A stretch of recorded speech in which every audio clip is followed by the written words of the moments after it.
Well, my name is Andrea Dale, and I am the owner of To The Point Marketing. It is a firm that specializes in helping executive, life, and business coaches obtain new clients utilizing customized marketing strategies.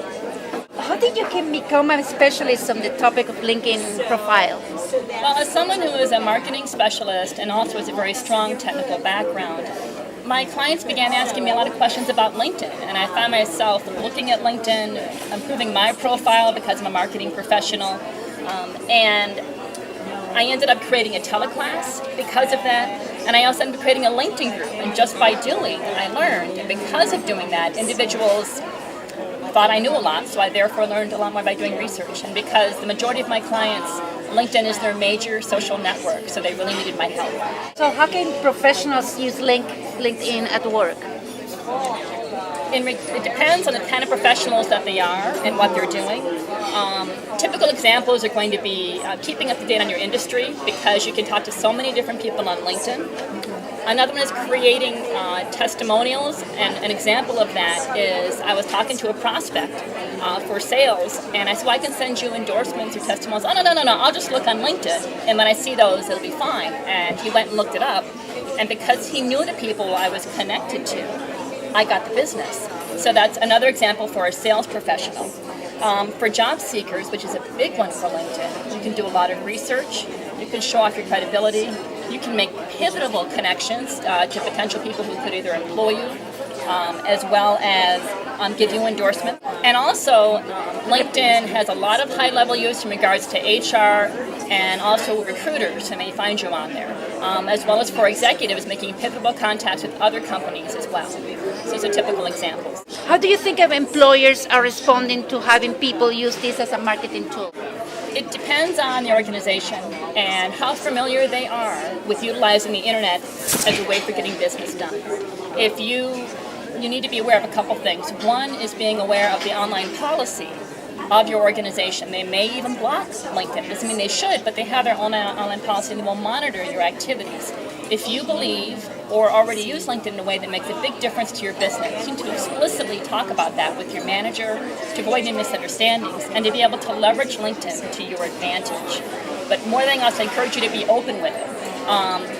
If I don't say this, but if you're actively employed and you're job hunting, do not be public on LinkedIn about it. Because there's no doubt that one of your colleagues will go look it up and notice how your profile is written.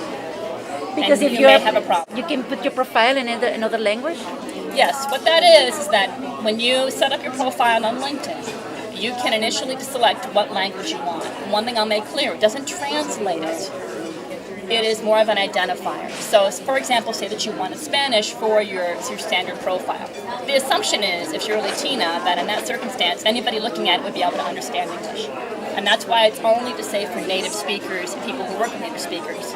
So for Latinos in the United States, your standard profile should be in English because that is the language of the country that you are living in. However, if you work in a field that in particularly values that second piece, that is, say, a marketing consultant who works with Hispanics, that works with broad range, and more as the percentage of Hispanics increases in the United States, it is far more desirable to have employees who are bilingual, so it will only help you. Set up a secondary profile in Spanish. You can't delete it afterwards of that one profile. Another example is, like I said, it does not translate it for you. So keep in mind, you actually will be translating your English yourself into Spanish. What are some of the biggest mistakes people make with a LinkedIn profile? Like mine, for example. You can use my example. The typical, I'm going to call it, broad issues that I see with a LinkedIn profile are, the first one is someone just copies and pastes in their resume. Like me. Everybody starts with something, and that's understandable. However, resume language is very stilted, it's very formal, and what LinkedIn really is in a profile is the first time you meet someone in a conversation. So your profile needs to be more conversational and more informal. It doesn't mean it should be concise, to the point, and persuasive if that's appropriate.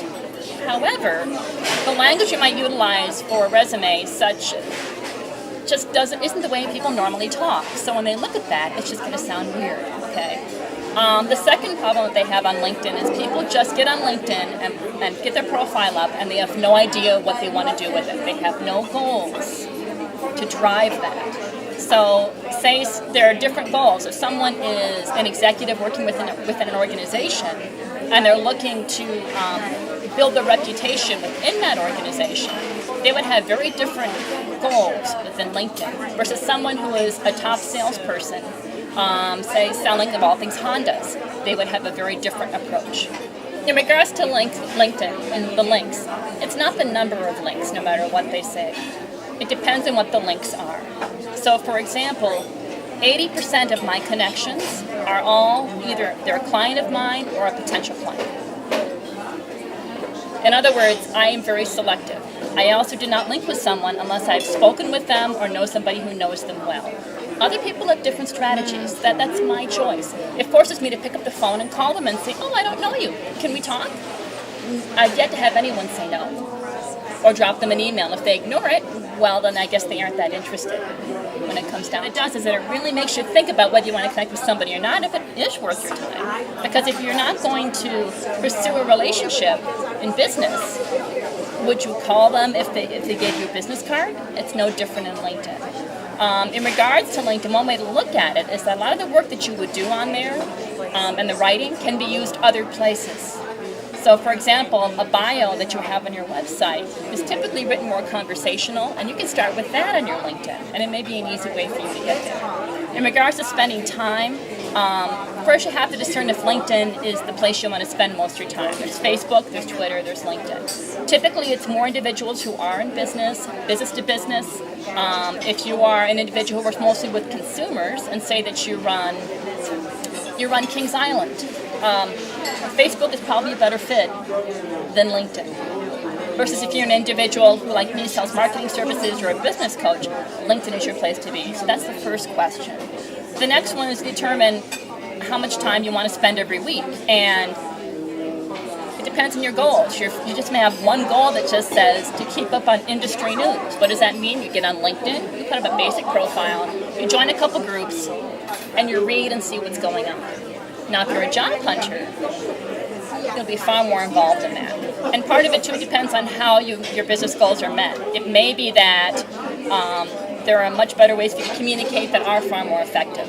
So part of it is really evaluating. What is the perfect ingredient that you need to put there? I'm not going to say perfect, but the things you always need to have in your profile is you must have your picture. It sounds kind of silly, but this is person. For example, I went to a presentation. I was the speaker at the presentation. People recognized me because they knew my photo from LinkedIn. When you meet with somebody face-to-face after meeting on LinkedIn, they can find you in the coffee shop versus hunting around. You can put a face to that. The second one is when you look at LinkedIn, in the first 2 inches, there is always a headline or a title.